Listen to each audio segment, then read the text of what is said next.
You're going to go with talons? Yeah, I think that's going to play a large role, and we're not luring them with carrots, as you just alluded to. That can't happen Well, against you're the one that said you should befriend it. the friend. That's okay. That's a tease. We're gonna get to that later in the show. Poll question for today led to a spirited discussion, as it always does. This was a discussion we had for pretty much 3 straight days when we met, and I don't know. It's going to be a fun one. So, poll will be up this week. We also had a lot of sports this weekend. Sports rich. Yeah, so sports rich. So rich. What was your favorite sport this weekend? I mean, watching the golf was the coolest. That was really, what a moment. It is pretty remarkable. All jokes aside with Tiger, like the fact that he's won a tournament, it seemed so impossible that could happen a year ago. So that was cool. NFL was fun. I did well finally, which was nice. But yeah, fun weekend. A lot of cool stuff in the sports world. Yeah, that was wild. I mean, I have sort of notably only been really into golf since the sort of summer of 2015 or 14. I think it was 15 because it was when Day was really going on his run. Yeah, that was I think Shane Lowry won the first tournament I ever played DFS golf in. And then I don't think he's won most likely. Yep. So anyway, I've never seen Tiger be good, and when he would occasionally play back then, he was just the funny guy that was still 8,500 and was horrible, and people would play him anyway, and it was just free money shorting him. So I don't know. Joke's on me. I will say in golf, I did not have a great weekend. It's getting a little frustrating, but whatever. You go through ups and downs. Golf, whatever. I don't really care about because I put a few lineups in. But I will say the 3 dudes I was shortest on were Tiger, Rose, and Horschel, like compared to the field. So not a recipe for success. No, I was with you. It was funny. I was like you. I threw a couple in. I wasn't paying attention. After Saturday, I was way up there in the club twirl with a good lineup, but Rose and Horschel ended that. I mean, it was so far gone, so fast that it wasn't even something I paid attention to. But yeah, I mean, it was kind of funny. The crowds were insane, and Rose is like, he won the FedEx Cup. You wouldn't have even known he was there at the end. There is just Tiger mania. Yeah, absolutely. I think people were bummed that Tiger didn't win the tour, but he was 20th coming in, so he needed not only Bryson to be that bad, but Rose needed to come in like 5th or worse for him. He had a small out. Basically, it got to, I believe this is right, that Rose needed to not birdie 18, which is the par 5 and is really birdieable. And he had a good second. He had a good look for eagle, and he lagged it up there, tapped in. So it wasn't really a sweat. It was just crazy to think that Tiger could have won the entire FedEx Cup. Yeah, that would have been pretty wacky. Yeah, I don't know. I mean, I'm with you. I like Tiger. It's obviously very exciting. It was a lot easier, I'll say this, when he was like you were talking about, like when he would go to Abu Dhabi and pull out after 6 holes and 15% of the field would just be eliminated. It's very hard to conceptually peg him amongst all these golfers right now. Yeah, it's true. He's just, I don't know. I don't know quite how to make it. Whatever. He's not going to play again until January. That's true. Hopefully, I was joking about it with our friend Ponta, who also made kind of the same point about how hope that he's, DJ level priced in January, and like I can keep shorting him. I don't know. Well, he can obviously turn it on from time to time, but man, he's also had some pretty bad showings. Whatever. Yeah, same could be said for almost all of them at this point. Except for DJ. Yeah. Quietly did his thing again. He came in 3rd. Yeah, no, he was fine. I mean, he never really threatened, but he never is just out of it. That's an incredible asset for DFS. But now golf takes somewhat of a backseat. There's going to be a tournament next week. We got Ryder Cup, which is fun to root on, and but football is going to be center stage at least for a while. Oh yeah, Yeah, football, and then NBA is back in like 3 weeks. Crazy. So, gonna be good. Baseball's winding down. Thank This is God. this is a fun time of year for sports for It's sure. great. It really is. It's everything. Everything's either on the horizon or getting to the part that's relevant in terms of baseball. Right. Absolutely true. All right. Football. You said you bounced back this week. I did. College was annoying, but we don't really need to talk about that too much. NFL though, yeah. First 2 weeks I was just not good. I didn't think there was a lot of problems. Some stuff didn't work out. I made some mistakes. Really good week 3 though. You and me talk about this privately. I really have an ability to put the right team in the right tournament, and that's what I did again. Like I didn't have these crazy lineups. My high stakes lineup was my second best lineup of all the ones I made.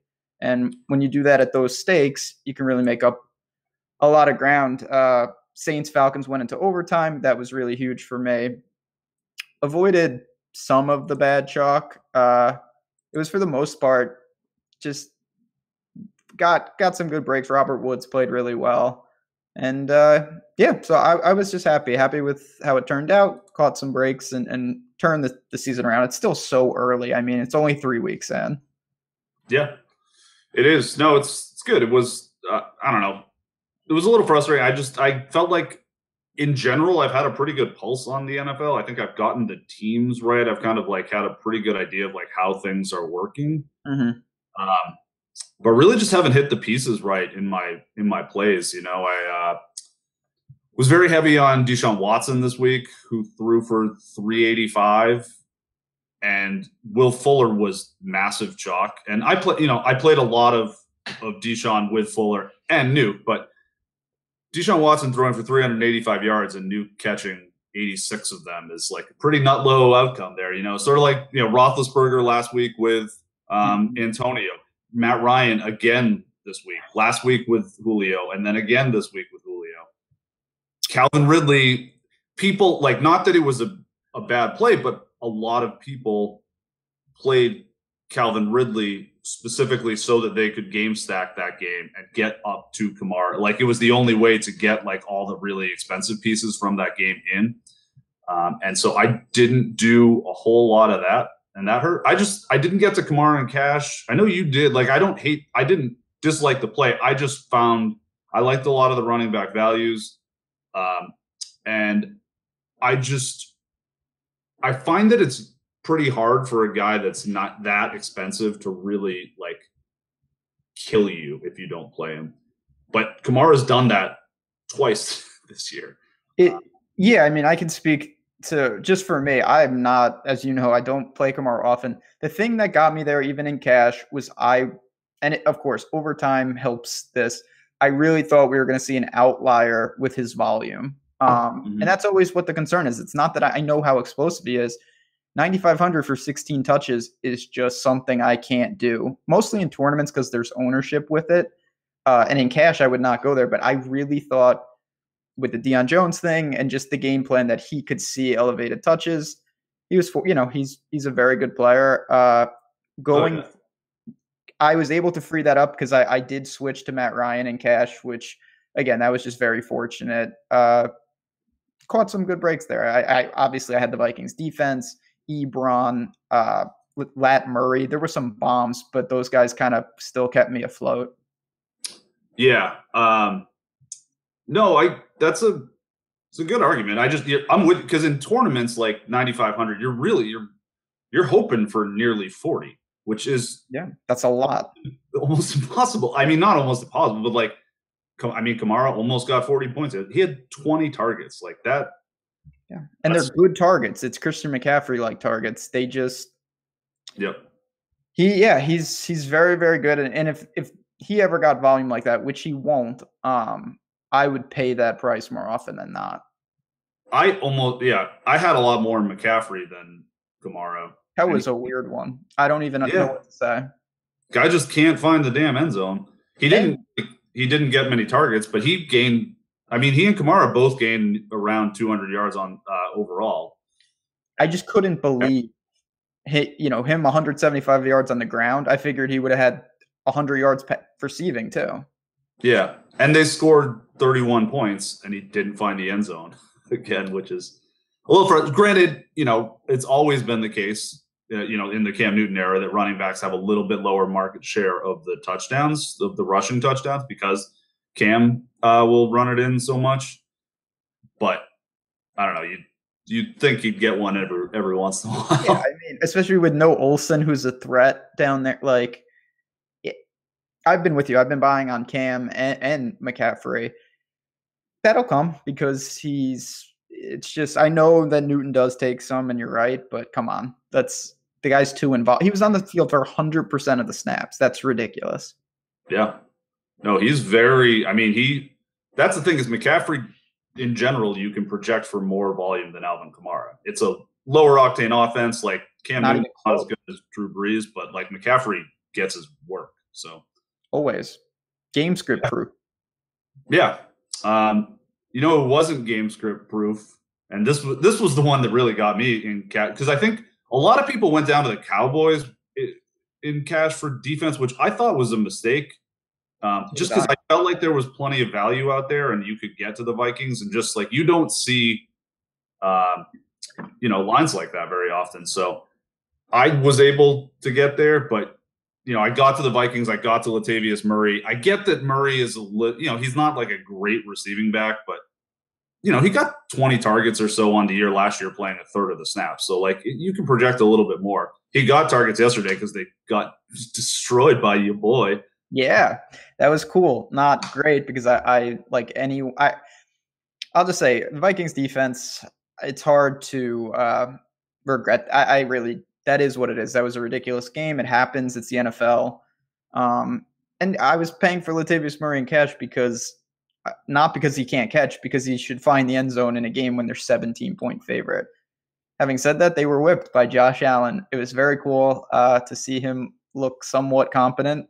And I don't know what the Vikings do. That was just a weird one. Cowboys defense, it's easy, I guess, to say this now.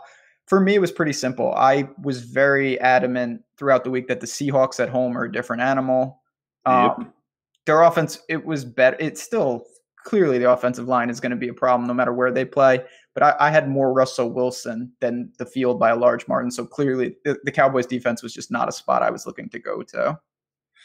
Yeah, I think that's fair. And of course, it looks great. Like if the Cowboys were 2,200 at home, like sure, they have a good pass. The Cowboys have a pretty decent pass rush, and the Seahawks have a really bad offensive line, but they're not dead and buried to the extent that people sort of think they are. They're a fine team. And as far as Latavius goes, like again with that Vikings thing, like the Vikings team total was higher than Atlanta's or New Orleans's. So like it's pretty hard to get away. I don't know. I found it pretty hard to get away from a $5,800 running back in that situation.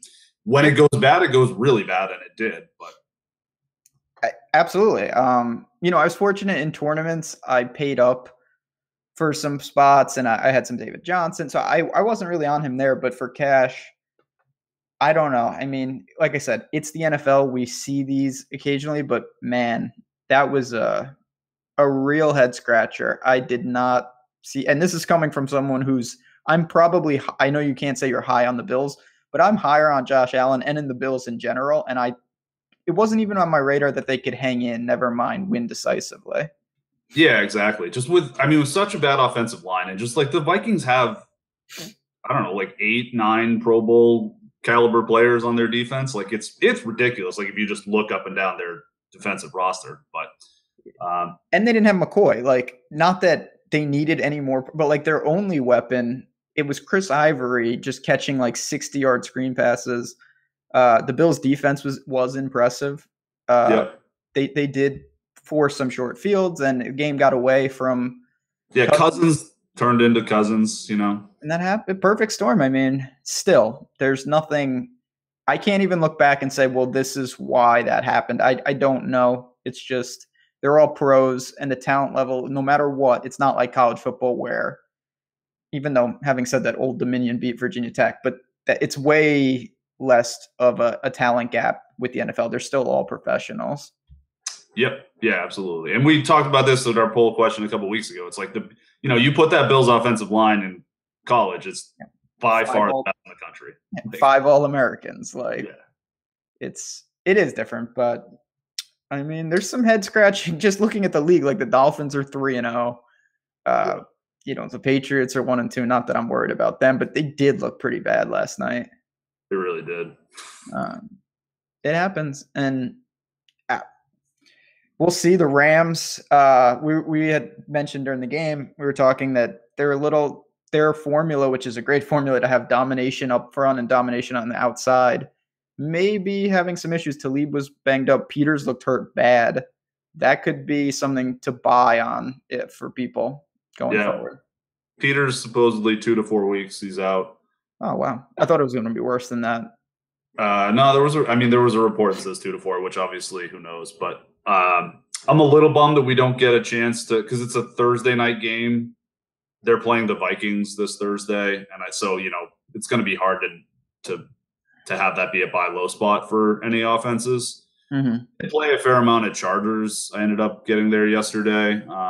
Not that the Rams aren't terrifying. I just thought that there were some ways you could go there. And we've talked about this a little in the past, but the Rams, like with their defense specifically, like they're not equipped like the Vikings are. They're not super deep. They just have 4 monster studs. So like they're pretty thin. They have a lot of really, they have some weak spots. The safeties like Joyner and forget the other guy. They have 2.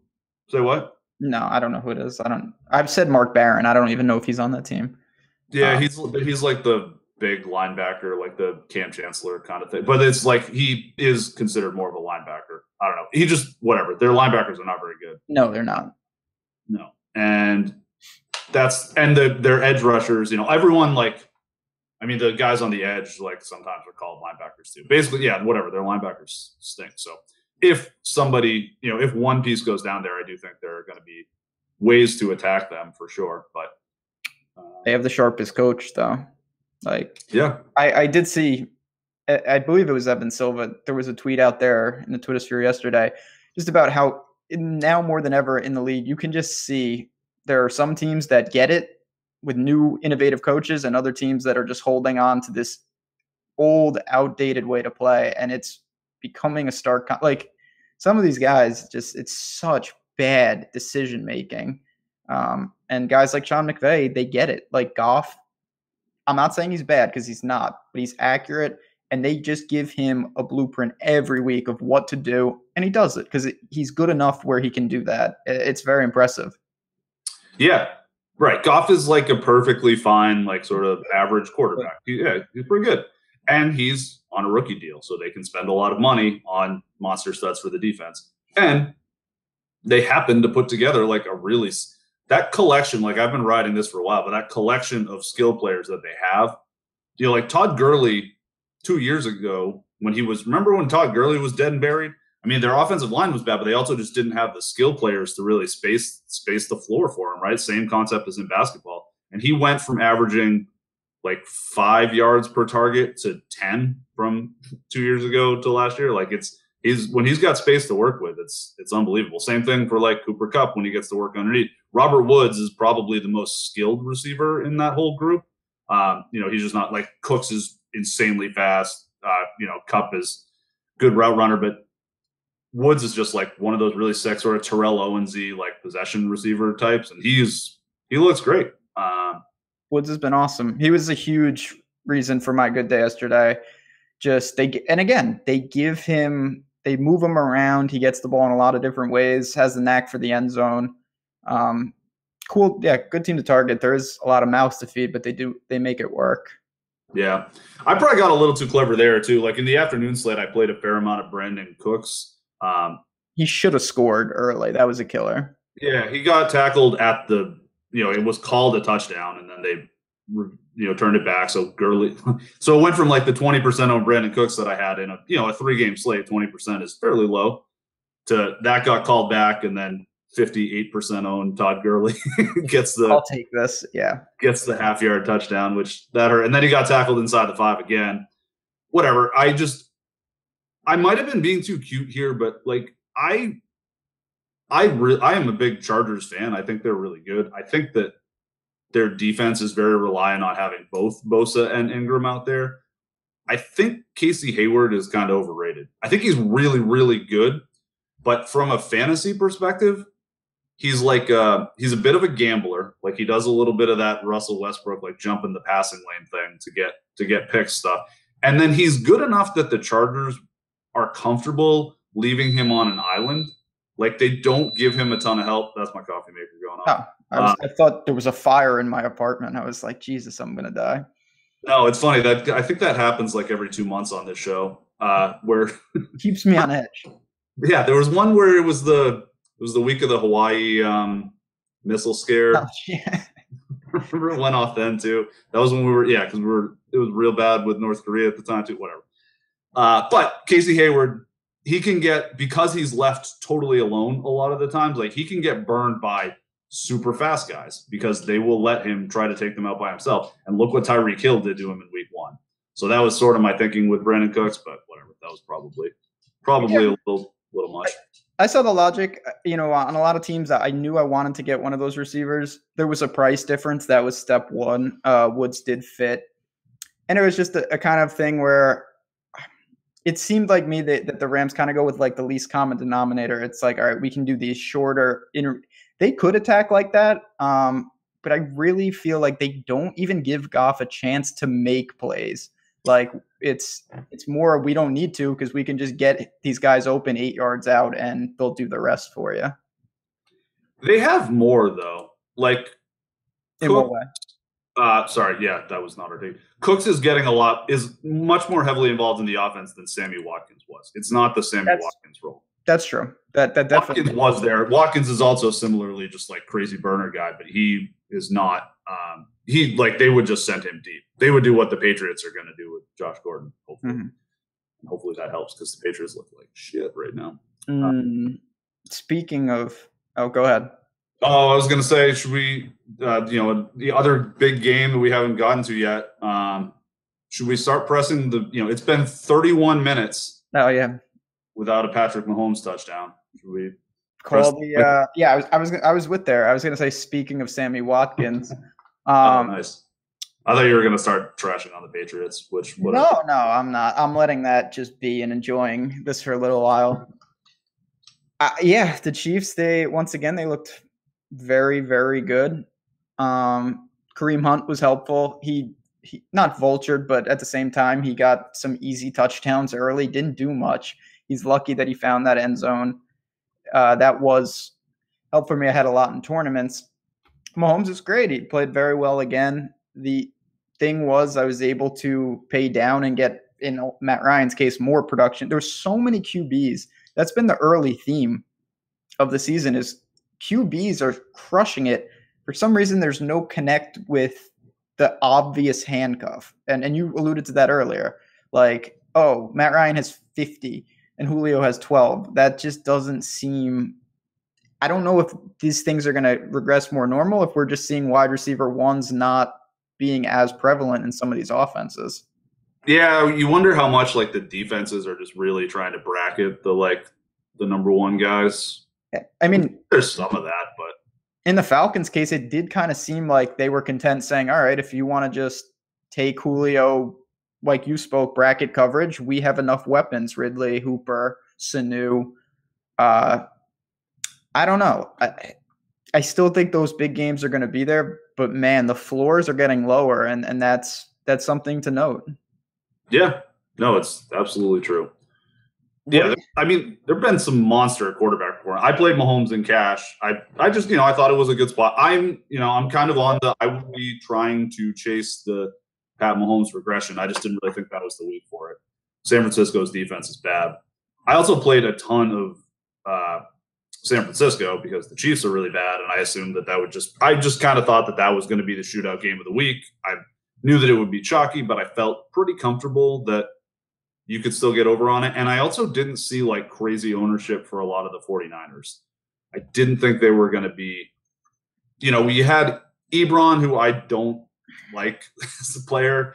I played George Kittle and Cash instead of him, and that looked great for a while. And then Ebron caught like 3 passes at the very end to get his 8 points or whatever. And then Jimmy G stupidly took that hit and tore his ACL. And that was the thing that was pretty tilting about that, is they were driving. Jimmy was up to like 250 yards. Was most likely gonna get they were like the 30-yard line. Was likely gonna get the bonus. It was a shootout game. Kittle was up to about 80 yards. He had a real chance at the bonus. They were, sniffing at the red zone. It's like, all right, here we go. This is when I need something to happen.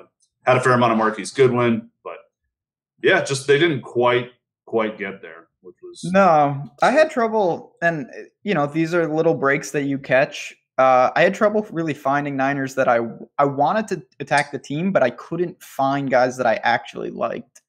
And it forced me to not play as much of any of them. I had some Kittle, a little Goodwin, but other than that, it was a game that I was luckily able to fade for the most part. I had a lot of Kareem Hunt, and the opportunity cost on Mahomes worked out. It wasn't anything against him. I was upfront about that. It's just you only get one quarterback, and I thought that he had a very similar output with guys that are $1,500, $1,000 cheaper. Turned out it worked out well. That's sometimes going to be scary though if I continuously go underweight with him. Yeah, he ended up being he scored 28.26 DraftKings points. Pretty nice. 6th highest scoring quarterback. That's what I'm saying. That's crazy. It really is. Yeah, man. Like pretty wild. I mean, my bold call or whatever on our Thursday show was that Deshaun Watson ends up being the troll that is the highest scoring quarterback on the week. He scores 29. That's awesome. He's the highest scoring quarterback, just that. I mean, there were basically a bunch of guys scored 28, 29, but then Breeze and Matt Ryan both scored 43. And Matt Ryan didn't even do it. They didn't even get a drive in overtime, right? The Saints just marched down and scored a touchdown. Yep. Yeah, I was waiting for it worked out fine because Breeze ran it. At first, he passed it to Kamara, and Kamara scored, and they reviewed it, and he was down at the 1-inch line. I was hoping that the Falcons could get the ball because Julio would have got the bonus potentially. Mm-hmm. It ended fine. Yeah, I mean, and now last thing, and then we're going to talk. We obviously could talk some showdown and whatnot. All the rookie QBs are, Rosen, the chosen one. He came in. Sam Bradford might be donezo out in the desert. I don't know if you saw that late. That Sam Bradford's done? I mean they went to Rosen. Yeah, I saw that. Rosen didn't look great, but, whatever. No, that late interception, not that I'm complaining because I had a really good day, but that late interception dropped me one spot, which is expensive in those high-stakes tournaments. Yeah. Well, we had a chat going with some of our friends, too, about how excited we were that the Cardinals – it's sort of similar to the Seahawks where it's they can't be this bad. They're going to get home. The Bears are – the Bears are a good team, but they don't have a quarterback. Yep. Kids going on the road. The Cardinals have some talent defensively, especially. That was my hot take on the Thursday show, was that the Cardinals win that game. Oh, yeah. Whoops. Yeah. Played a bunch of, and refusing to give up on David Johnson and Larry Fitzgerald. It's becoming a little bit of a Bubba 2017 thing for me now, where it's they just have all this great long-term form, and their price keeps dropping, so it's really hard to get off. But man, it was so, I don't even understand. They finally we need to get him more involved. They split him out. They throw him a 20-yard touchdown.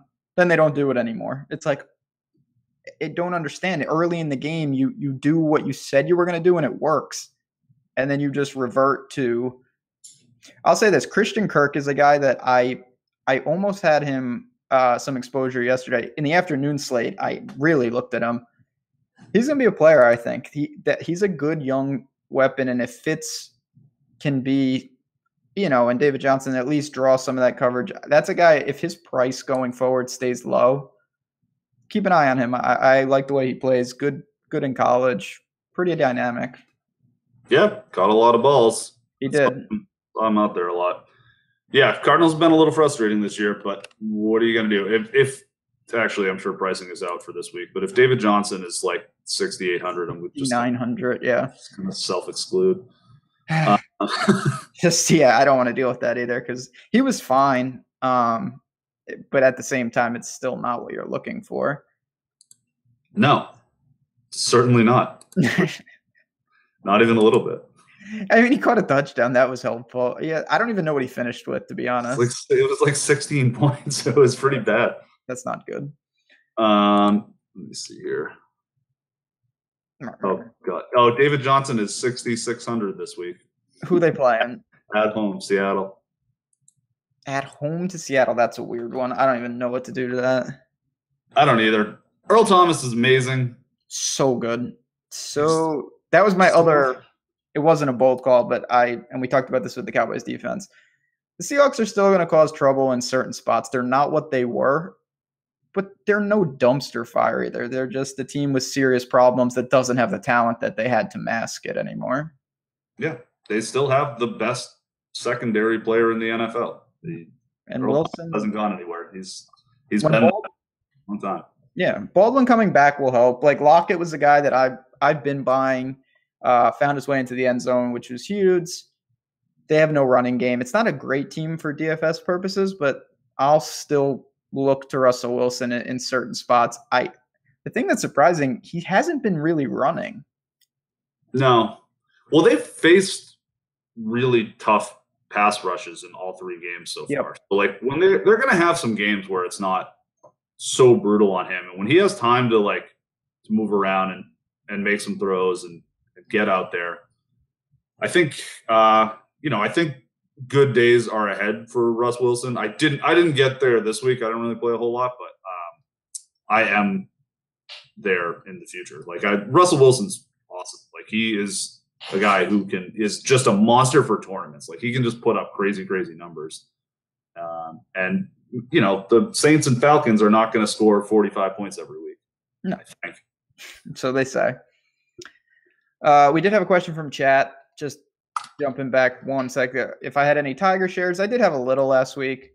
He was on the team that had potential with Rory, but Rory going away. It's such a fine line in a 30-man. Like the points, one bogey in one place, you drop from like 3rd to 600th. It felt like it was so extreme. Yeah. Yeah, I had like 4 or 5% Tiger, but was intentionally way underneath on him, hoping that. That's just it was a fun way to end the year. It was an awesome golf year. We're excited for the swing season. That's more naturally how I like it. I like the cut and the dynamics that go into that type of game theory. So take a week off, but next week we'll be in full swing. Yeah, it'll be wild. Oh, speaking of dropping in a hurry, we kind of forgot to mention our buddy Manny had a pretty sick sweat in the millie yesterday. Close again. Yeah, it was a weird one. It looked like he was going to just coast through, and then he never actually got that close in the sense that like there was never that one play. But man, he certainly had the potential late with Gordon Woods. Cowboys defense did him no favors. They just kept losing points. But yeah, congrats. Still a solid showing. Yeah, that'll work. Yeah, and it looks good on the old tout rankings on the internet. So that's what it's all about.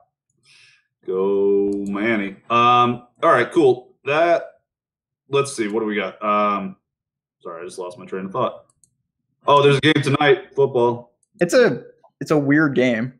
Yeah, the undefeated fighting Fitzpatricks against this is one I don't think it's a hot take, but if the Steelers lose this game, might be real panic button. Yeah. Like they need this one. Yeah, they do.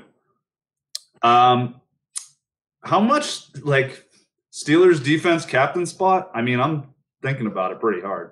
That's a you move. Yeah, I mean, it's probably a good way to do it in the sense that in showdown slates you don't get people low owned, but you can still get people low owned relative to the field. And these two games have, I think, somewhat masked what Ryan Fitzpatrick's not a different quarterback. He's just playing different. That's going to change, and he'll probably be the same guy he always is. And if he wasn't coming off these two games, Steelers captain spot would be a super popular move. I don't know if it's going to be as popular as it probably should be, giving it a little more appeal. Just because, I mean, that's a question, and I'm not trying to devolve the whole thing, but how much? I guess what I'm asking is like, do you think those 2 weeks are indicative of how he really plays this week?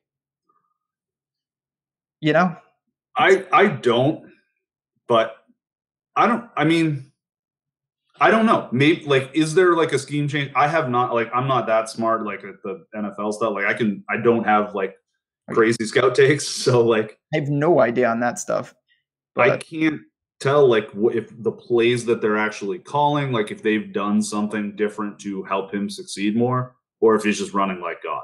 I mean, the guy has always had this. He's had some insane games before, but I mean, I always remember. I think it was when he was with the Texans where he was like 1%. He was like sub 1% owned, threw 5 touchdowns, which that was an anomaly back then. It wasn't like 4 quarterbacks a week were throwing 5 touchdowns 4 years ago. that's an average game now. Yeah. And just like, won a bunch of people $1 million, and then the next week was 20% owned and threw 5 picks. And like that, I think that game is coming. I think.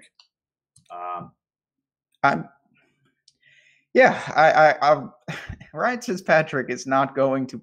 Nobody can play at this level. That's step one. I mean, is he going to immediately turn into a pumpkin and start throwing 5 picks? Probably not either. But if that's still there in a showdown type format, it's viable. I mean, people have discussed playing backup QBs. It's concepts like that are making their way into showdown. So I don't know if anything's changed with the Bucs. They're playing good. They're obviously confident. They are at home. Question mark? Yeah, they are at home.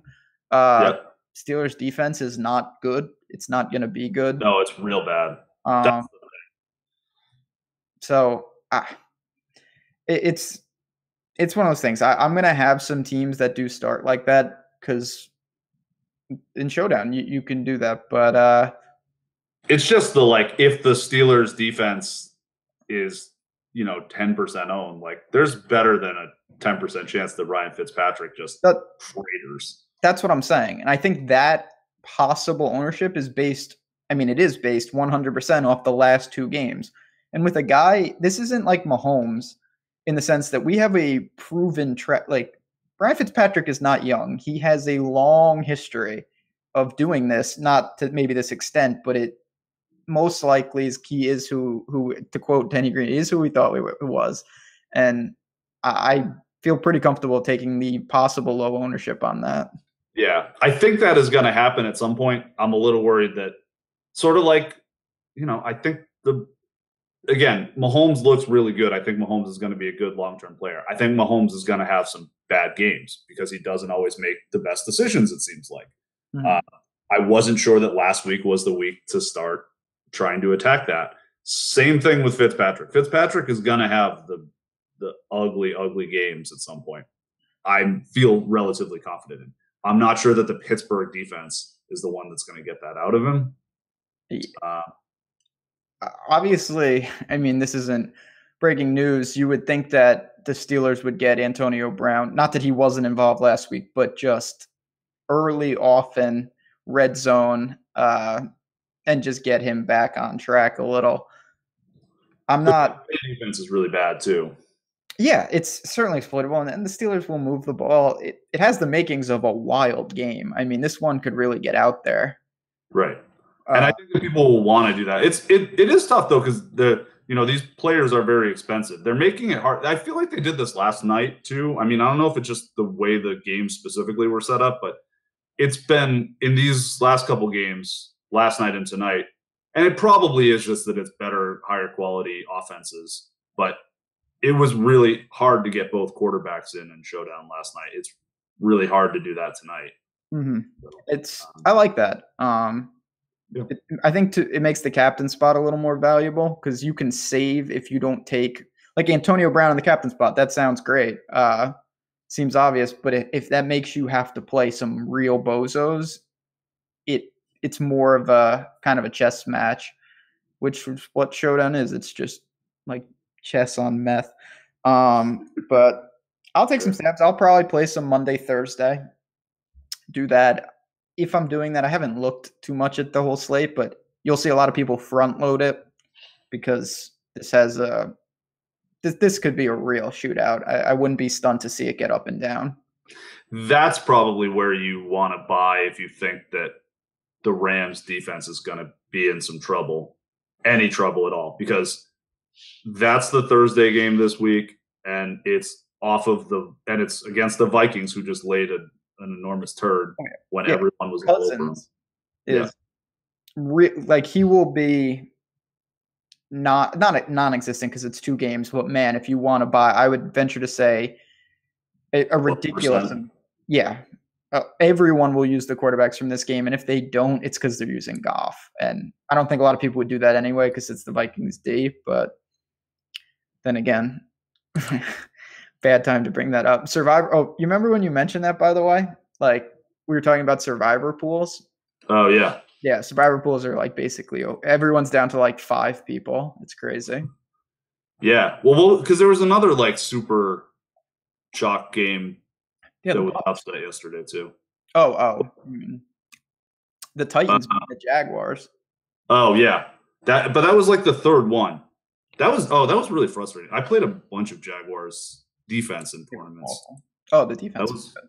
But it was fun, but that was like it was a smash spot. I did see some of that game. There were a lot of really almost turnovers, and it was the same thing that when everyone played the Texans everywhere last weekend, where it's like, all right, the Titans are missing 2 tackles and starting Blaine Gabbert, and that's what the freaking Jaguars got to go up against yesterday, and they were 5% owned in tournaments. It was weird. Like, it's such an odd game, and then Gabbert got hurt, and then Mariota it was like, wait, what? So it's like the reversal.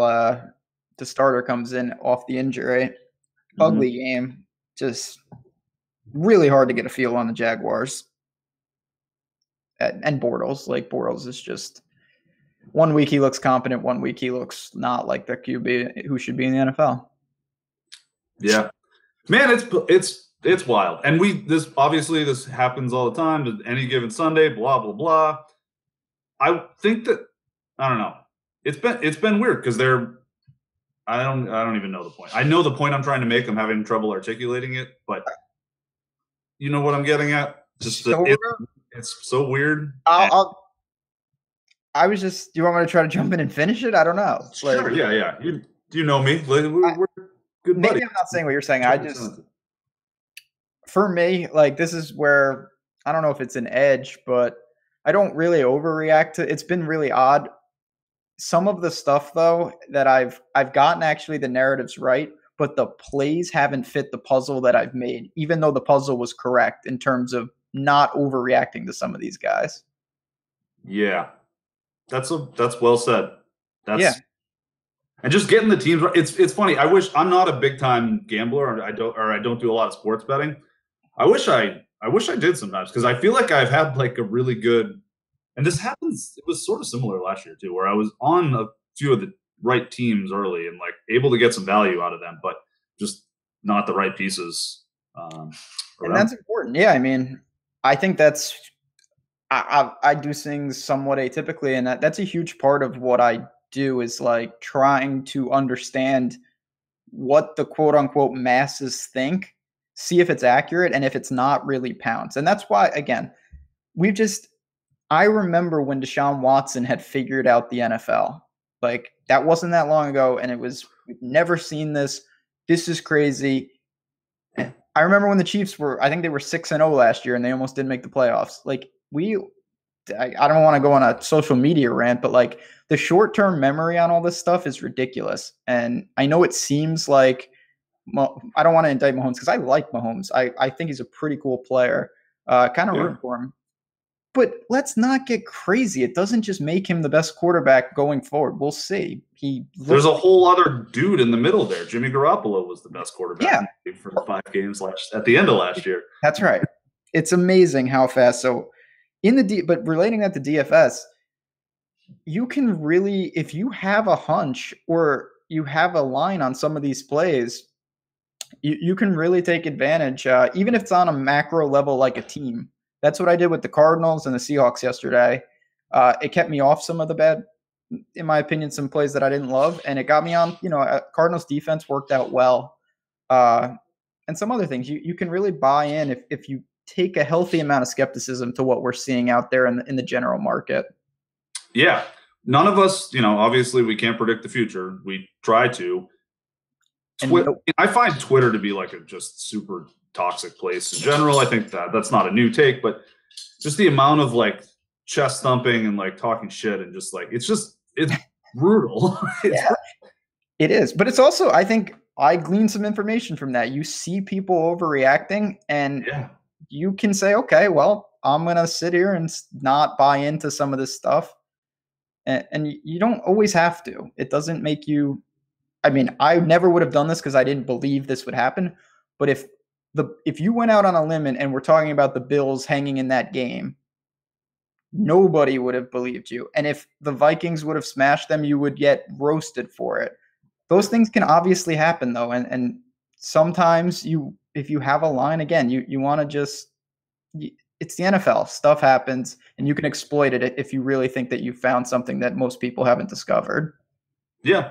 And that's what, honestly, that's what ultimately killed me yesterday was that the chalk that I decided was good chalk was like the whole Vikings situation. I also, to be fair, because the Vikings had, I think, the second or third highest team total. I ended up playing a couple like Cousins, Diggs, Thielen stacks too, just thinking like they have such a massive total and you could see the troll job happening. They scored over 100 points combined last week and then, just dropped a turd today or yesterday. And then the KC San Francisco game, which Jimmy made a bad cut.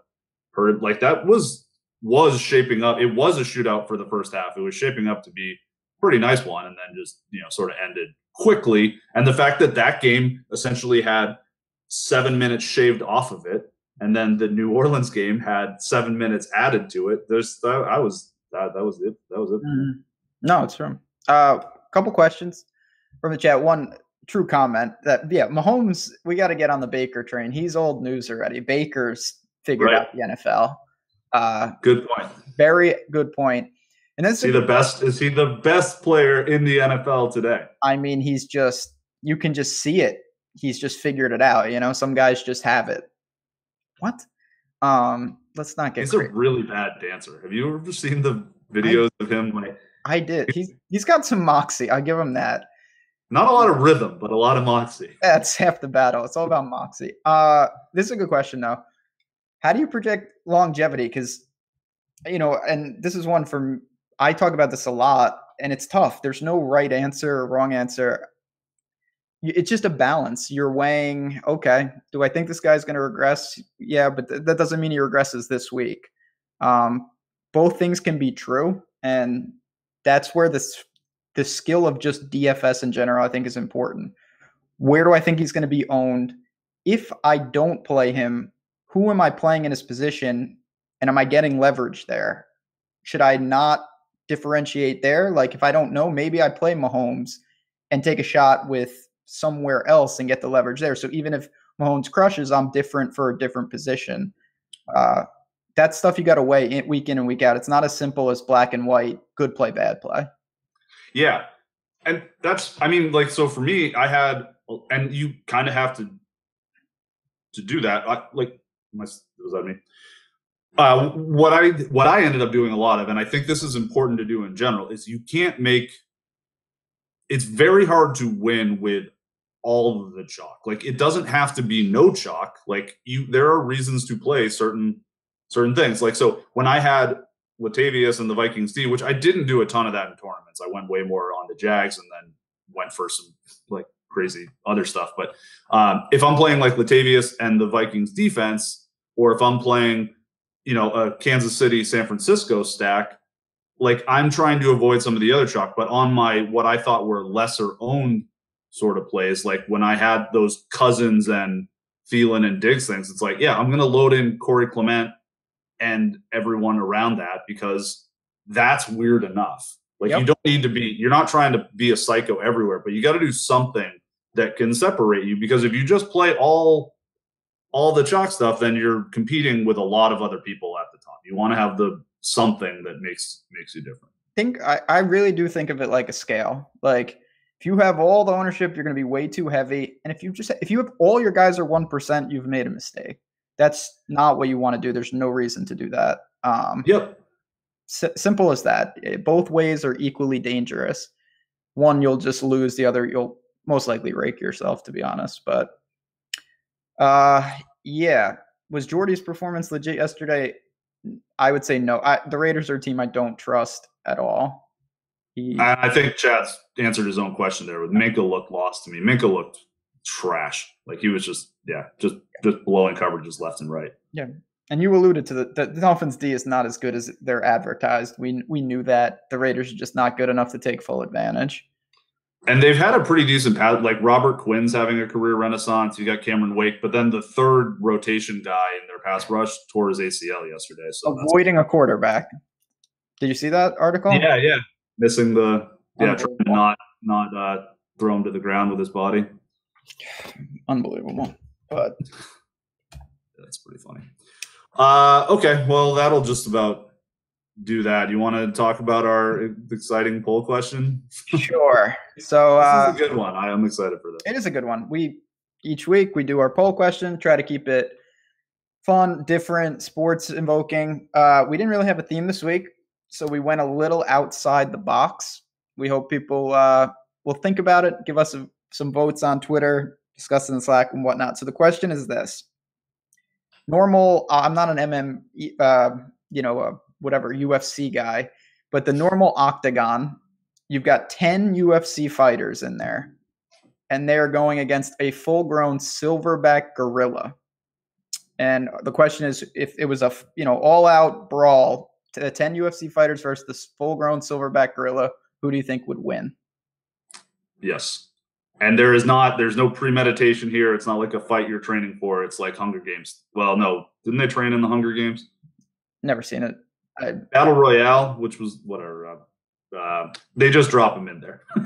Yeah, I mean, you can't get out of it. It's just you got a full-grown silverback. You've got the 10 guys, UFC guys working together, obviously. Who's walking out of there? I don't know what gorillas really do. They climb or anyway. That's the question. Yell. Yeah, they yell. We'll put it on Twitter. With their talons. Yeah, they got talons. We want to hear about it and see what you guys think. So that'll be up there later, and we'll discuss that on Friday. Probably going to be a long discussion. We both have some thoughts on what would happen.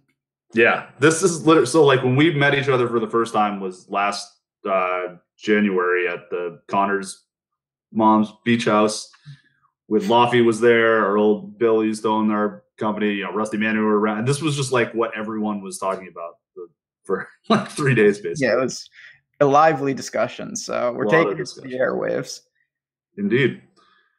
All right. Well, thank you everyone for listening. Josh, thank you for producing. Chat, thanks for contributing. Good talking to you all.